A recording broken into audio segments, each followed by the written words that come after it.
La cruz y el puñal, capítulo 14. A pesar de los buenos informes y a pesar de la buena calificación que había alcanzado nuestro programa de televisión al terminar el medio año de experimentar en esta forma de comunicación, comencé a sentir cada vez con más insistencia que estábamos perdiendo un ingrediente fundamental, el contacto personal. De manera que antes de que la segunda serie del programa de televisión terminara, yo comencé de nuevo a salir a las calles y a hablar con los muchachos y muchachas cara a cara. Tan pronto como lo hice comprendí que había dado con la clave vital para trabajar con eficacia entre la gente. Jesús no tenía ni televisión ni la palabra escrita para ayudarle. Su ministerio era personal, cara a cara. Estaba involucrada siempre la cálida personalidad. Supe tan pronto como retorné a mi técnica original de salir a las calles, que también este era el método mío. De manera que todas las mañanas cerraba la puerta de mi despacho en el Boulevard Victoria, subía al vapor de la travesía y luego entraba en el subterráneo, y tan pronto como llegaba a Brooklyn, simplemente comenzaba a hablar con los muchachos con quienes me encontraba. Una y otra vez respondían. Podía observar el cambio que se producía ante mis ojos, como había ocurrido en el Estadio San Nicolás. Pero cuanto más éxito tenía mi trabajo en la calle, tanto más comprendía que debíamos tomar una resolución respecto de la necesidad de organizar un sistema de visitas continuas a los jóvenes. Con la mayoría de los muchachos yo quedaba satisfecho si podía dejarles establecidos en alguna buena iglesia local, pero con los muchachos que pasaban por serias dificultades o que no tenían casa se necesitaba alguna otra forma estrecha de comunicación y contacto. Una mañana, después de haberme bajado del vapor al pie de Manhattan, descendí las escaleras hasta el subterráneo que me llevaría a Brooklyn. A esta altura el subterráneo hace una curva, y en esa curva las ruedas rechinan furiosamente. Este lugar tendrá siempre especial significado para mí, porque fue allí entre los chirridos del subterráneo que de repente vi que adquiría forma mi viejo sueño. Surgió plenamente desarrollado en mi mente. La casa que había soñado podría llamarse Centro de Rehabilitación para la Juventud. Estaría ubicada en el corazón mismo de la zona más belicosa de la ciudad. Sería la sede para una docena o más de obreros que compartirían mis esperanzas respecto de los jóvenes que nos rodeaban.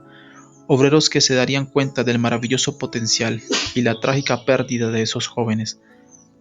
Cada obrero sería un especialista. Uno trabajaría entre los muchachos de las pandillas, otro con los muchachos adictos a las drogas, otro entre los padres, otro con los niños. Habría obreras también. Algunas se especializarían en el trabajo entre los jóvenes miembros de pandillas, otras con las jóvenes que tuvieran problemas de carácter sexual, otras con las adictas a las drogas. Allí en el Centro de Rehabilitación para la Juventud, crearíamos una atmósfera tan cargada del mismo amor renovador que había observado en las calles, que al caminar dentro equivaldría a tener la convicción de que algo emocionante estaba en ciernes. Y aquí podríamos traer a los jóvenes y muchachas que necesitaban ayuda especial. Vivirían en un ambiente de disciplina y afecto, participarían en los cultos de oración y en nuestros estudios, observarían cómo los cristianos viven y trabajarían juntos, y a ellos mismos se les asignarían trabajos.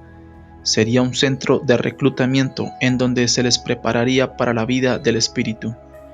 En el verano del año 1960, después de haber trabajado exclusivamente en la ciudad durante casi un año, comencé a expresar en voz alta mi sueño. Durante viajes destinados a recolectar dinero, predicaba respecto de la necesidad entre nuestras iglesias en Nueva York. Pinté el cuadro tal como lo había soñado, pero siempre se me respondía igual. David, este sueño tuyo tiene un inconveniente, requiere dinero. Esta afirmación era exacta, naturalmente. Parecía que nunca teníamos más de $100 en nuestra cuenta corriente. Fueron necesarias las numerosas reconvenciones de Wynne para despojarme del temor de lanzarme a la empresa en razón de que no tenía dinero. Wynne vino a Nueva York tan pronto como finalizó el año escolar en Pittsburgh. Hallé un pequeño departamento cerca de la oficina de Staten Island. No es exactamente el Hotel Conrad Hilton, le dije a Wynne al llamarla por teléfono a larga distancia, pero cuando menos estaremos juntos. haz las valijas, puesto que viajo a buscarte. Querido, dijo Win, no me importa si tenemos que vivir en la calle mientras vivamos juntos. Así que Win vino a Nueva York. Apiñamos todos nuestros muebles en 4 cuartos, pues éramos inmensamente felices. Win seguía de cerca todos los aspectos de nuestro nuevo ministerio. Estaba particularmente interesada en mi sueño de tener una organización de obreros que tuviera el centro de rehabilitación como casa propia. David me dijo una noche después que yo me hubiera quejado de nuevo respecto de la falta de fondos. Debiera darte vergüenza. Abordas este problema al revés. Tratas de recolectar el dinero primero y luego comprar la casa. Si procedes con fe, debieras consagrarte primero el centro de rehabilitación, David, y luego recolectar el dinero para su adquisición.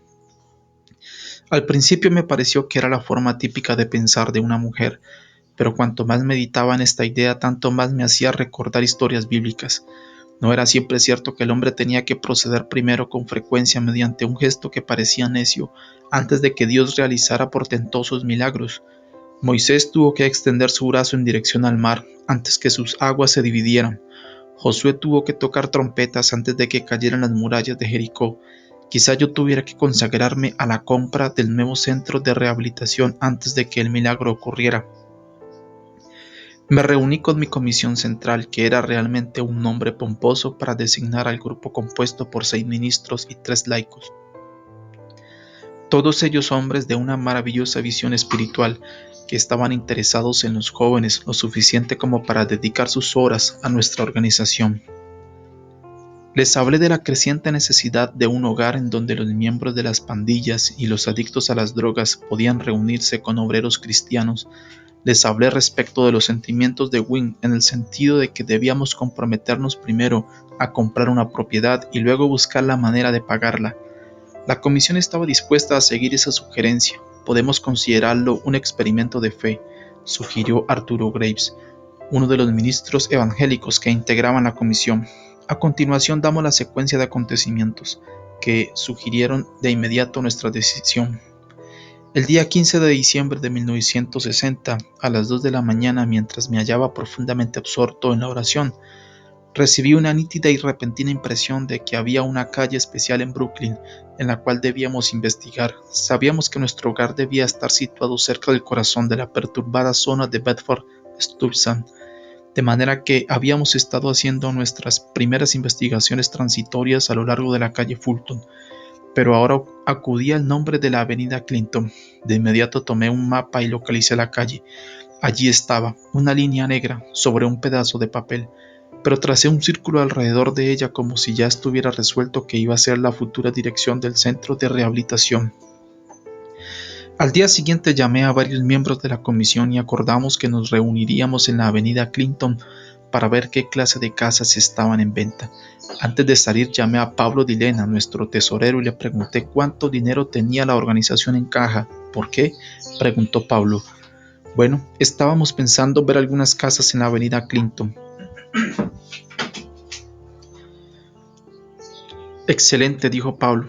En este momento tenemos un saldo de $125,73. ¿No le preocupa? No, si nuestro experimento nos resulta, lo mantendremos al tanto. La primera casa que miramos parecía adecuada para nuestras necesidades. Era un edificio viejo con un deteriorado letrero que decía "Se vende" puesto al frente, y aunque el aspecto general era algo deprimente, cuando menos el precio de $17,000 parecía razonable. Un anciano nos mostró el lugar. Las negociaciones progresaron hasta discutir las condiciones de pago, y estas condiciones parecían buenas. Regresamos preguntándonos con qué rapidez todo esto había trascendido, pero cuando volvimos al día siguiente, el anciano comenzó a poner dilaciones. Las cosas continuaron así por varios días hasta que finalmente comenzamos a preguntarnos si quizá no debíamos mirar en otra parte. De manera que decidimos investigar otra casa en la avenida Clinton que tenía un letrero "Se vende". En la ventana había consultado sobre nuestro dinero en caja. Me habían informado a cuánto ascendía nuestro capital. Teníamos ahora menos de $100 en el banco, y esta vez, en lugar de mirar una casa que costaba $17,000, estábamos hablando con el dueño de una propiedad de $34,000. Había sido un sanatorio particular. En muchos aspectos este edificio era ideal para el centro. Estaba completamente dotado de camas, oficinas y comodidades para el personal. El hombre no rebajó el precio mientras le hablábamos. Estaba a punto de firmar el contrato, aun cuando teníamos solamente $100 en el banco. Y aunque el edificio era húmedo y tenía un aspecto frío de institución, antes de tomar decisión alguna, dijo Dick Simmons, un joven ministro presbiteriano que integraba nuestra comisión: tengo la llave de una casa en la vereda de enfrente. Yo creo que debemos mirarla primero. ¿Cuánto vale?, le pregunté. Dick vaciló. Vale $65,000. Espléndido, dije. Cada vez que miramos una casa nueva, el precio sube y nuestro capital baja. Estábamos pensando en comprar una casa de $17,000 cuando teníamos $125 en el banco. Después miramos una casa de $34,000 cuando teníamos $100. Y ahora vamos a ver una casa de $65,000. Debemos haber pagado algunas cuentas grandes. La casa de $65,000 era una mansión. Debo admitir que el corazón me dio un salto cuando la vi. Era una casa majestuosa, de estilo gregoriano, construida de ladrillos y de un aspecto tan sólido como Monticello. Qué sorpresa nos esperaba, sin embargo, cuando entramos. Jamás en mi vida he visto tanto desorden. La casa había estado desocupada durante 2 años. Con anterioridad, los estudiantes de una universidad vecina la habían usado como una combinación entre posada de mala muerte y casa de mansevia. Un viejo ermitaño vivía ahora en el lugar ilegalmente. Se trataba de uno de estos ancianos que, para sentirse seguros, se rodean de trastos viejos e inútiles. Tenían todas las habitaciones de la casa atestadas de diarios, botellas rotas, armazones rotos de paraguas, cohecillos para niños y trapos viejos. Todas las mañanas salía con un carrito de mano, recogiendo así basura de los tachos de los vecinos, que luego traía a la casa y allí la apilaba. Supongo que técnicamente era el guardián o casero, pero hacía mucho tiempo que los dueños habían dejado de esperar nada de él. La mayor parte de los caños de agua estaban rotos. El revoque se desprendía del techo y paredes. Los pasamanos estaban sueltos y a punto de desplomarse, y las puertas habían sido arrancadas de sus bisagras.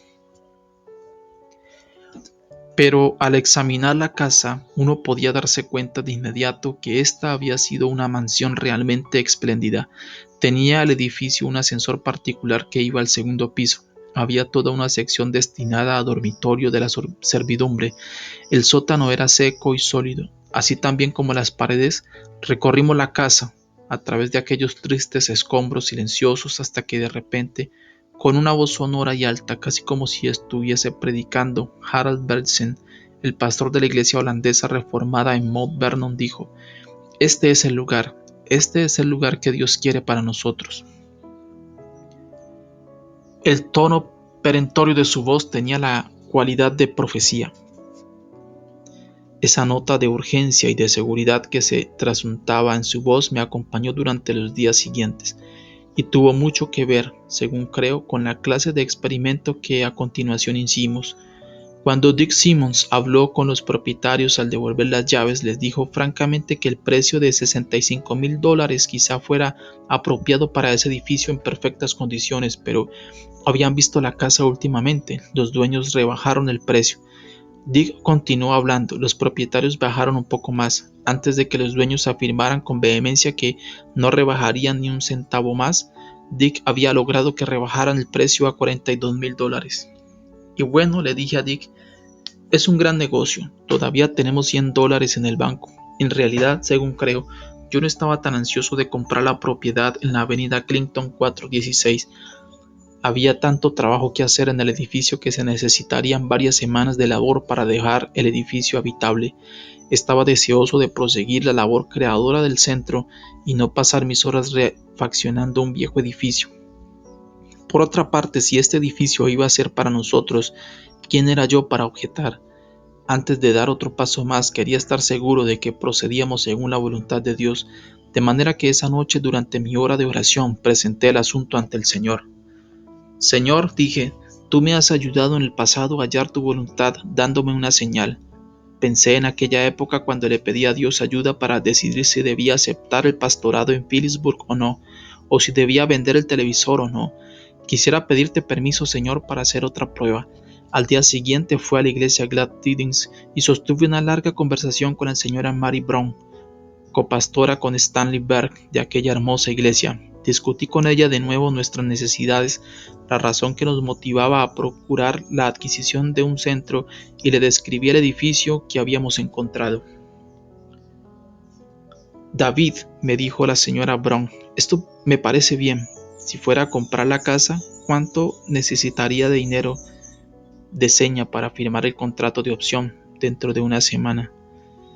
No quiere venir a nuestra iglesia el domingo por la tarde. Por la tarde no es una hora muy oportuna, lo sé, y tan cerca de la Navidad, pero puede venir si quiere. Era una oportunidad extraordinaria y de muy buena gana. Le respondí afirmativamente, pero aún así le había pedido a Dios un milagro.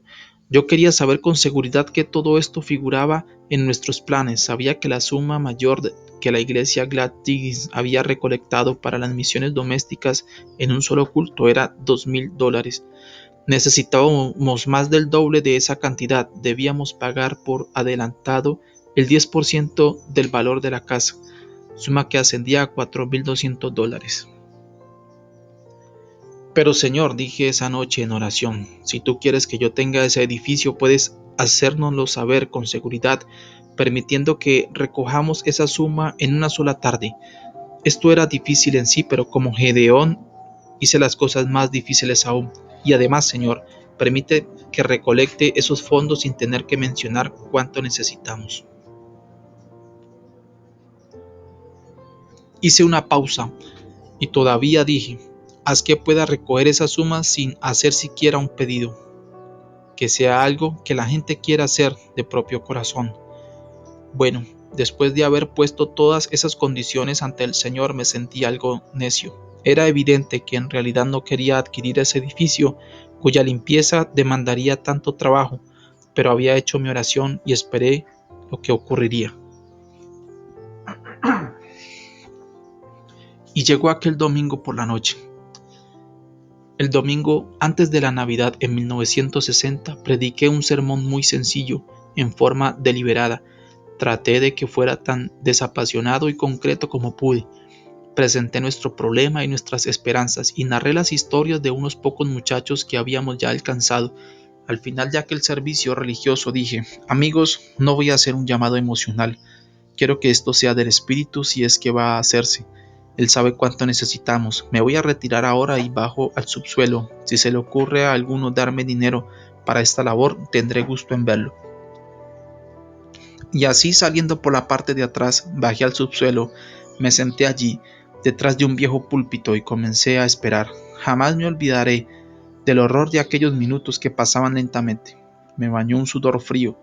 Lo que me sorprendió, no me había dado cuenta hasta entonces cuánto quería en realidad aquel edificio de la avenida Clinton 416. Pasó un minuto y no se oían pasos en las escaleras. Pasaron 2 minutos, 5, transcurrieron 10 largos minutos y yo había perdido las esperanzas. Me sentía más bien contento de que todo había pasado. Cuando menos sabía que la prueba que había presentado ante el Señor había dado resultados. Y en ese momento la puerta que daba al final del pasillo se abrió suavemente y entró una ancianita, muy ancianita. Atravesó el cuarto con lágrimas en los ojos. Reverendo Wilkerson, me dijo, he estado orando durante 15 años para que se inicie un trabajo como el que usted mencionó. Aquí tiene $10. Es todo lo que puedo dar, pero sé que se multiplicará y que será poderosamente usado. Pero antes de que ella saliera del cuarto, la puerta se abrió de nuevo y un hombre la abrió de par en par y la apuntaló con una silla. Y la gente comenzó a entrar, formando un continuo desfile. La persona que vino a continuación era una señora de unos 50 años de edad y me dijo, Reverendo Wilkerson, la caja de previsión social me ha pagado cierta cantidad de dinero, quiero dárselo a los muchachos. Quedé completamente anonadado, jamás había visto algo semejante. A continuación llegó un hombre, me dio $200, el siguiente me dio 300. Vino luego un niñito y me dijo que tenía solamente 14 centavos, pero añadió, Dios está en esto, le doy todo lo que tengo. Cada uno parecía tener una cantidad específica que debía dar. Una maestra de escuela, Pat Runge, vino y me dijo: David, yo no gano mucho dinero, pero sí trabajo entre los jóvenes como usted lo hace, y sé contra qué tiene que luchar. Si me recibe un cheque con fecha adelantada, quisiera donar $25. La fila de gente tardó 15 minutos en pasar y dejar el dinero en el escritorio, pero cada uno me dio más que dinero, simplemente me dio ánimo. Y por sobre todas las cosas, estas contribuciones producían verdadero gozo al contribuyente, de manera que yo también sentía gozo. Cuando finalmente el último salió del cuarto, recogí la pila de billetes y cheques y la llevé a la oficina de la señora Brown, y allí lo contamos. La cantidad: $4,400. Le dije a la señora Brown las palabras que había presentado el Señor. Ella estaba tan entusiasmada como yo. No cesaba de calificar el acontecimiento como un milagro, y otra vez se refería al hecho de que la iglesia jamás había presenciado algo semejante. Ella estaba más convencida que nunca de que Dios bendecía el proyecto. Lo único que no le confía a la señora Brown era mi perplejidad ante la suma extra de $200 que habíamos recibido. Habíamos pedido la cantidad de $4,200, que era lo que debíamos dar por adelantado para cerrar el contrato de opción, y habíamos recibido 4,400. Supongo que era infantil de mi parte esperar que el milagro fuera tan exacto, pero ¿por qué se nos daba $200 de más? ¿Era esta una expresión de la abundancia divina o de algún rebasamiento celestial de riquezas? ¿Se trataba de un error de suma o alguien había firmado un cheque que no se podría cobrar? Nada de esto. Cuando se hicieron todas las cuentas, quedó en evidencia que simplemente se nos habían dado $200 más de los que habíamos pedido. Días después discutía con nuestro abogado Julio Fred respecto del costo de los trámites de hacer efectivo aquel pago por adelantado de $4,200. David, ¿tiene usted el cheque por $4,200? Entregué el cheque con una oración de agradecimiento. Julio se movió intranquilo en la silla como si tuviese algo desagradable que decirme. Usted sabe naturalmente que yo no le cobro nada por mis honorarios. Era extraño que me dijera esto. Julio integraba nuestra comisión y yo había supuesto siempre que nos donaba su trabajo. Pero será necesario remunerar a los otros abogados y luego hay... ¿Qué es lo que me quiere decir, Julio? Necesitaremos más dinero y tendremos que tener el cheque cuando cerremos el trato. ¿Cuánto dinero, Julio? $200. El dinero correspondiente al resto de los $12,000 que habíamos acordado pagar al contado nos llegó en una forma igualmente singular. El domingo siguiente, en Bethpage, Long Island, una congregación a la cual yo había expuesto de nuestro trabajo pasó al frente al terminar la reunión y me dio $3,000. A la semana siguiente, Arturo Graves me llamó para anunciarme una decisión que había tomado su iglesia. David, me dijo, la junta de mi iglesia ha resuelto enviarme el día de la firma del contrato con un cheque en blanco. Usted puede llenarlo por la cantidad que necesita para cerrar el negocio. Y de esa manera es como el Señor nos proveyó el dinero que necesitábamos para la creación del centro de rehabilitación. Hasta el último centavo Dios nos proveyó. El día que se nos entregaron las llaves de aquella hermosa mansión gregoriana de la avenida Clinton, le dije a mi esposa, Gwen, tenías razón. Se necesitó una mujer para que nos señalara el camino. ¿Te das cuenta de que al mes que me instalé a que diera el paso de fe, hemos reunido $12,200? Gwen estaba tan contenta como yo. ¿Cuándo se vence la siguiente hipoteca?, me preguntó. No lo sé. Será hasta el próximo año. La fecha parecía distante. No tenía idea alguna del año tremendo que nos esperaba. Un año que nos tendría tan ocupados y a un ritmo tan vertiginoso y presa de tanto asombro de la llegada del otoño. Con el vencimiento del pago de la segunda hipoteca por $15,000 se produciría una devastadora rapidez.